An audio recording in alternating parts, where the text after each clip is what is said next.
மாவட்ட அளவிலான தடகள போட்டி.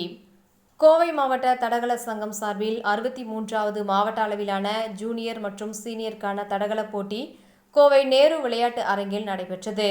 இதில் மாவட்டம் முழுவதிலும் இருந்து பள்ளி, கல்லூரி மற்றும் தனியார் விளையாட்டு சங்கம் சார்பில் 1800 பேர் கலந்து கொண்டனர். இதில் ஆண்கள், பெண்கள் என இரு பாலருக்கும் தனித்தனியாக போட்டிகள் நடைபெற்றது.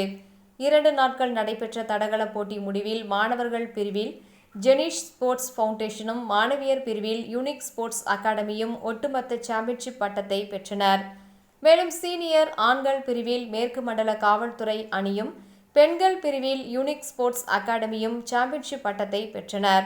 வெற்றி பெற்றவர்களுக்கு தமிழ்நாடு அத்லெட்டிக்ஸ் சங்க தலைவர் வால்டர் தேவாராம் அவர்கள் கோப்பைகள் வழங்கினார். நிகழ்ச்சியில் கோவை மாவட்ட தடகள தொழில்நுட்ப வல்லுநர் சீனிவாசன், கோவை மாவட்ட தடகள சங்க நிர்வாகிகள் என பலரும் கலந்து கொண்டனர்.